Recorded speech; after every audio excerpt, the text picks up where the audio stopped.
Alright, what's going on everybody? Welcome back to another video here on the channel, and to be honest with you, I'm kind of tired already of talking about this topic. The Buffalo incident was tragic enough, and I feel like at this point, we've covered so many things around it that have been happening that are just completely ridiculous and just stupid and serve literally just to distract and divide people more. But at the same time, if people don't talk about these kinds of things, that's when they become normalized. Like, the fact of the matter is, there's no reason that Twitch and Discord and whatnot should be getting investigated, quote unquote, for the incident that unfolded in Buffalo. So, if you did not know, unfortunately, the person who is responsible for the Buffalo tragedy used Discord and Twitch to basically plan and carry out the attack. In Discord, for months, this guy was writing down like a to-do list of things that he needed to do in order to carry out this attack, and then also streamed the entire thing live on Twitch for a few minutes before Twitch stepped in and took the stream down. And now the state of New York's Attorney General Letitia James is getting involved and is actually looking into investigating Twitch, Discord, 4chan, 8kun, and other web and social media platforms, according to this article that we found. I feel like this does really nothing to actually solve the problem of what's been going on in this country. I feel like it only really serves to distract us from the real issues. It's just a waste of taxpayer money, and at the end of the day, it's going to be pretty much fruitless. It's not going to carry over anything that actually shows anything of value. Like, yeah, these guys use this platform or whatever, this guy used this platform, and, in other instances, this platforms have probably been used for other things too, but at the end of the day, finding them responsible for the actions of one person is absolutely ridiculous, and it serves really only to distract us from the real issues of what's going on. So, New York Attorney General Letitia James announced Wednesday that her office has launched an investigation into Twitch, Discord, 4chan, 8kun, previously 8chan, and other web and social media platforms in response to the racist attack in Buffalo, New York. The investigation will focus on, quote, platforms that may have been used to stream, promote, or plan the event. James is focusing her attention on the platforms the shooter used to, quote, discuss and amplify the attack. The gunman reportedly planned his attack in a private server on Discord before the shooting. In a document written by the shooter, he mentions using and getting influenced by both 4chan and 8chan, two sites known for a lack of moderation. Quote, as we continue to mourn and honor the lives that were stolen, we are taking serious action to investigate these companies for their roles in this attack, James said in a statement. Then you can see the tweet where she says, quote, my office is launching investigations into the social media companies that the Buffalo shooter used to plan, promote, and stream this terror attack. We are investigating Twitch, 4chan, 8chan, and Discord, among others, all platforms that the shooter used to amplify this attack. Okay, so let me go ahead and really break down why this is ridiculous, and I've already kind of talked about this in the first video that we made about this subject. Can I say before we go any further here that I'm getting so sick and tired of talking about this? Like, it's just such a disgusting event that unfolded, and the public reaction around this specific tragedy has been especially stupid. Like, we all witnessed a white supremacist literally go into a supermarket and deliberately take black people's lives, write a massive manifesto on Google Docs about why he did it, why he targeted these people, and he literally spills all the beans on why he did this and what he anticipated to happen afterward,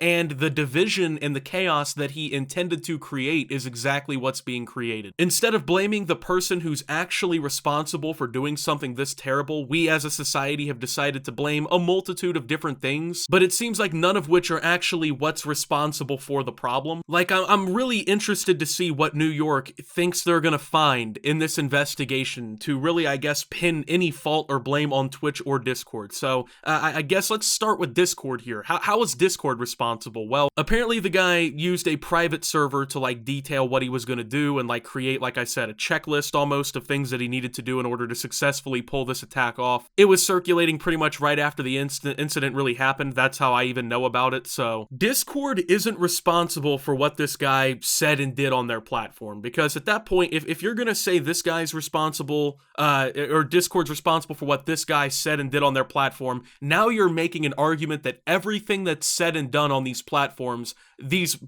should be held liable for them. Which is interesting because the federal government has already been trying to, like, overturn Section 230 and other protections for these websites that give them safe harbor status for things like copyright, and then now they're trying to take away this same kind of quote-unquote status for things like this. These platforms are not responsible for what people use them for. I'm not really sure what Discord could have done to prevent this guy from, it's not like he was doing this in, you know, a server with 10,000 people in it. He was doing this in a private server. For all we know, he could have been the only person in the server, or it could have just been surrounded by him and his friends. If there were other people in the Discord, what you really need to be questioning is why none of them spoke up knowing this guy was writing this shit out, and why they became complacent in it by watching their friend do all this and plan it out and then legitimately take action on what he said he was going to do. But instead, we're going to blame the company that invented a software where this guy can, you know, talk. Keep in mind that 99.999% of Discord conversations don't involve people planning shit like this or coming up with any sort of nefarious ass idea like this, but we've decided that now Discord is responsible for what people write on their platform,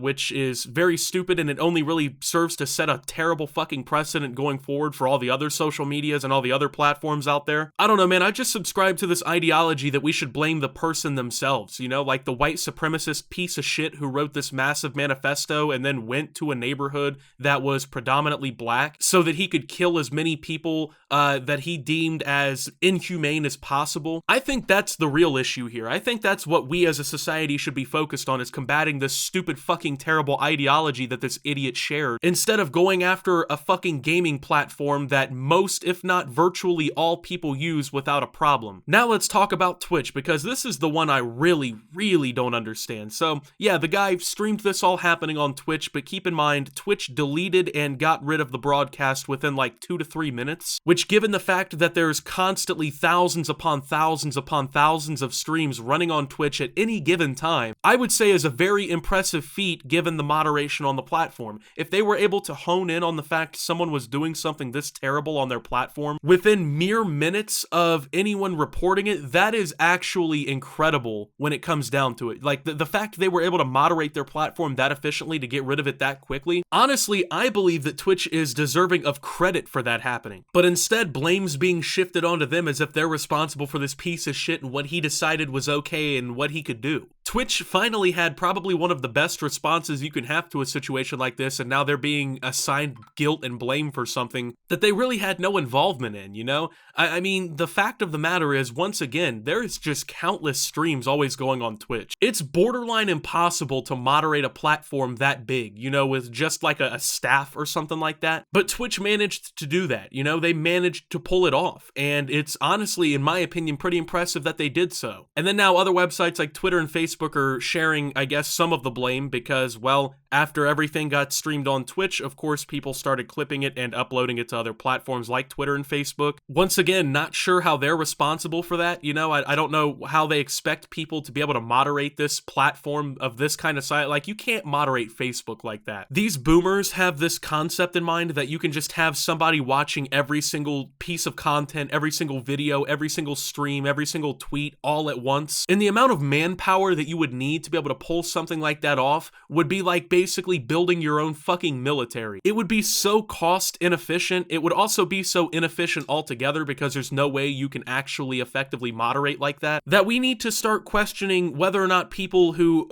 have this idea in mind that you can do that actually are knowledgeable about what they're talking about, or if they're doing so in good faith. I'm gonna argue that they're probably not doing it in good faith because they want to use these things as scapegoats, because why talk about the real issues? And this has been kind of my point over the last few videos, I know, but I really want to hammer it home because I really feel like this is the problem. I really feel like this is what's going on in this situation. Why would we talk about the real problem? In a world where you can just deflect blame onto somebody who's completely innocent in the situation, other than the fact that they were inadvertently used for something fucking terrible, why not just blame them for what happened? Like, do you think the people at Twitch who had to respond to this and delete a live going event of a mass shooting unfolding, do you think that they feel responsible for what happened? Or do you think that maybe they had to go through something fucking traumatizing watching that happen and having to take that off of the network? But no, they're not a victim for having to see that shit unfold. They're not a victim for that, right? In fact, they're responsible because they didn't act fast enough. Like, what the fuck kind of mentality do we have as a society where we just brush this kind of shit off as, oh, it's the video gaming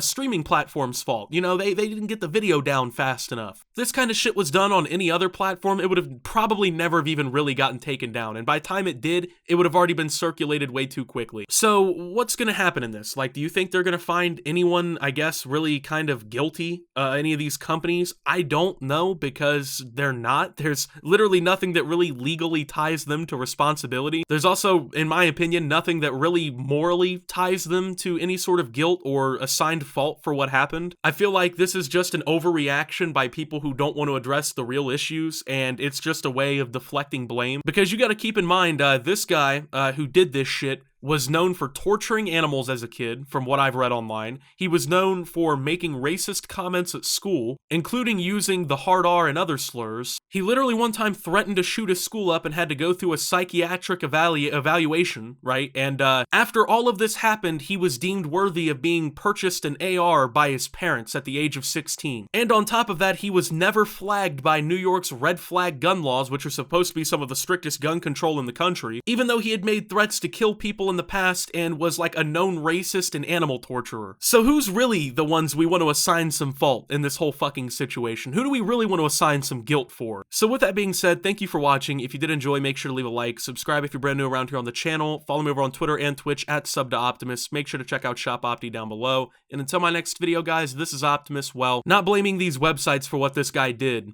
and signing out.